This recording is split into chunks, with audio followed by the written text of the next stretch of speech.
और मुझे लगता है कि उसकी वजह से आज हम इस परिस्थिति के ऊपर आकर खड़े हुए हैं. But because I am a disciplined member of the party, I understand and I know where to draw the line.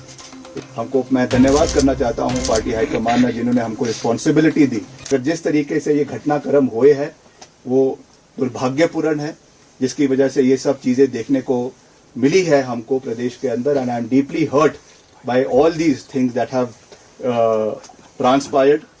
मैंने हमेशा लीडरशिप का सम्मान किया है, मुख्यमंत्री जी का सम्मान किया है और हमेशा एक ड्यू डिसिप्लिन के साथ सरकार को चलाने का अपना पूरा योगदान दिया है. मैं आज यहाँ पे आके कोई बड़ाई नहीं कर रहा हूँ, but I can tell you with 100% conviction that in the last 1 year as a minister in the Congress government, whether it was as PWD minister, earlier as sports minister and now as UD minister, जितना हमसे हो सका इस 1 साल के कार्यकाल में हमने पूरी मजबूती से सरकार का समर्थन किया है और जो भी काम हमसे हो सका under the leadership of the honourable chief minister, उसको हमने पूरी मजबूती से काम करने का प्रयास प्रदेश के अंदर किया है. मैं ये नहीं कह रहा हूं कि हम 100% उस चीज में सक्सेसफुल हुए हैं, मगर हमारी ओर से इंटेंशन पूरा था, काम करने का नजरिया पूरा था और उसको हमने डिलीवर करने का हर संभव प्रयास in spite of all problems जो है वो किया है. मगर मुझे दुख के साथ ये बात कहनी पड़ रही. दूसरी बात मैं ये कहना चाहूंगा और दुख के साथ, भारी मन के साथ ये मैं कहना चाहूंगा कि जिस व्यक्ति का नाम लेकर कांग्रेस पार्टी की सरकार हिमाचल प्रदेश के अंदर बनी, 1 साल के अंदर जो मुगल सल्तनत के आखिरी शहंशाह थे बहादुर शाह जफर, उनकी एक लाइन है कि कितना है बदनसीब जफर दफन के लिए, 2 गज जमीन भी ना मिली कुएं यार में. जिस व्यक्ति 6 बार जो हिमाचल प्रदेश का मुख्यमंत्री रहा, 6 बार, जिसने ये सरकार बनाई, जिसकी वजह से ये सरकार बनी प्रदेश के अंदर, उसकी मूर्ति लगाने के लिए 2 गज जमीन इनको माल रोड के ऊपर नहीं मिली. This is what respect this government has shown to my late father. इस तरीके की जो चीज हुई है, हम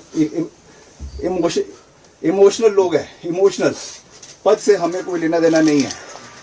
हमको ये कोई लेना देना नहीं है कि सरकार रहती है कि नहीं रहती है, हम पद पे रहते हैं कि नहीं रहते हैं, मगर एक रिगार्ड, एक रिस्पेक्ट जो होनी चाहिए थी.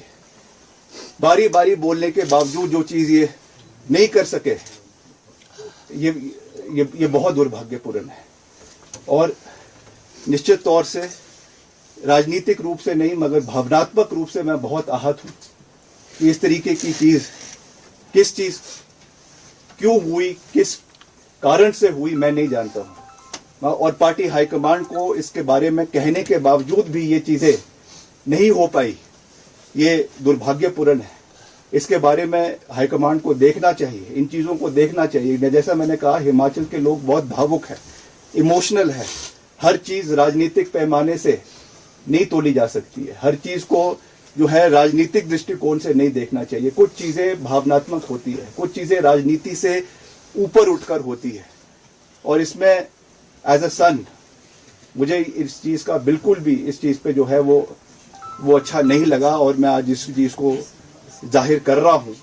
और I am sure in the times to come मुझे लगता है कि पार्टी इस चीज के बारे में जो है वो संज्ञान लेगी और इस चीज को आने वाले समय में जो है वो देखा जाएगा. आज मैं सिर्फ इतना कहना चाहता हूं कि हमने पार्टी का हमेशा हर जंक्चर पर साथ दिया है और पिछले कल भी बहुत स्पेकुलेशंस थी, बहुत तरीके के अफवाहों के बाजार गर्म थे, मगर हमने पार्टी का समर्थन किया है.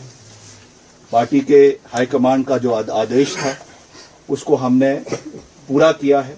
और जैसा मैंने कल कहा कि हाईकमांड का जो विश्वास हम में रहा है उसको हमने पूरा किया है. और आने वाले समय में भी मैं ऐसा कोई कदम नहीं उठाऊंगा जो किसी को ह्यूमिलेट करे, प्रदेश की जनता को ह्यूमिलेट करे या जो है लक्ष्मण रेखा से बाहर निकल कर हो। मैं आज केवल इस प्रेस कॉन्फ्रेंस के माध्यम से ये कहना चाहता हूं कि वर्तमान परिस्थिति में मेरा इस सरकार में बने रहना ठीक नहीं है। इसलिए आज मैंने ये निर्णय लिया है that I am resigning from the council of ministers. मैं इस सरकार से एक मंत्री के रूप में इस्तीफा दे रहा हूं, जो मैंने निर्णय लिया है। आने वाले समय में with due consultation with our people, मैं सबसे बात करूंगा, जो हमारे चाहने वाले हैं, हमारे लोग हैं, हमारे समर्थक हैं, उनके साथ बात करके, उनके साथ चर्चा करके, उनके साथ विचार विमर्श करके आने वाले समय में फ्यूचर कोर्स ऑफ एक्शन को जो है वो डिसाइड किया जाएगा। उसके बारे में मैं अभी कुछ ज़्यादा ना कहना चाहता हूं, ना कह सकता हूं, मगर आज मैं केवल इतना साझा कर रहा हूं। विद ऑल ह्यूमिलिटी, विनम्रता पूर्वक तरीके से मैं ये कहना चाहता हूं कि मैं अपने पद से जो है वो अपना इस्तीफा मुख्यमंत्री जी को और राज्यपाल जी को, जैसे भी जो भी प्रोसेस है उस तरीके से सौंप रहा हूं, और आने वाले समय में जो परिस्थिति होगी उसके हिसाब से जो है वो कार्यवाही आने वाले समय की उसको किया जाएगा। और मैं फिर से प्रदेश की जनता का दिल की गहराइयों से धन्यवाद करना चाहता हूं कि उन्होंने मुझे ये मौका दिया कि इतने समय तक आपने जो प्यार, जो आशीर्वाद मुझे दिया, जो प्रेरणा मुझे समय समय के ऊपर दी। बहुत से जीवन में कठोर निर्णय लेने भी पड़ते हैं, बहुत से मुश्किल समय भी आते, मगर प्रदेश की जनता ने हमेशा हमारा मार्गदर्शन किया है, हमेशा हमारा समर्थन किया है, हमेशा मुझे अपना प्यार और आशीर्वाद दिया है, और मैं हमेशा आने वाले समय में भी उसी तरीके से सही का समर्थन करते हुए, गलत का विरोध करते हुए आगे बढ़ूंगा। और जो भी, जैसा मैंने आपको कहा, विद ड्यू कंसल्टेशन, जो भी करना है, क्या करना है, कैसे करना है, नहीं करना है, उसके बारे में सोचकर, चिंता मंथन करके भविष्य की जो रणनीति है, भविष्य का जो कार्यक्रम है, उसको तय किया जाएगा। मगर मैं प्रदेश की जनता का बहुत बहुत धन्यवाद करता हूं कि उन्होंने मुझ पे अपना पूरा आश्वासन और प्यार, जिस भी कैपेसिटी में मैं था, जो मुझे दिया है, अपना प्यार दिया है, आशीर्वाद दिया है, और जो मुझे काम करने का मौका मिला है, उसमें मैंने पूरी मजबूती से, पूरी निष्ठा से अपने विभाग में काम करने का प्रयास किया है। इसमें कोई दो राय नहीं है। मगर फिर भी अगर कोई कमी रह गई है, उसके लिए मैं विनम्रता से प्रदेश की जनता से माफ़ी मांगना चाहता हूं कि अगर कोई कमी मेरे से रह गई होगी, और आने वाले समय में हम मजबूती से, जिस भी कैपेसिटी में मैं हूँगा, मैं हमेशा प्रदेश की आवाज़ को, प्रदेश के लोगों की आवाज़ को बेबाकी से, पूरी मजबूती से उठाने का काम करता रहूँगा। ये मैं कह सकता हूँ। आप सबका बहुत बहुत धन्यवाद। जय हिंद, जय हिंद। क्या आप नेतृत्व परिवर्तन की मांग करते रहे हैं?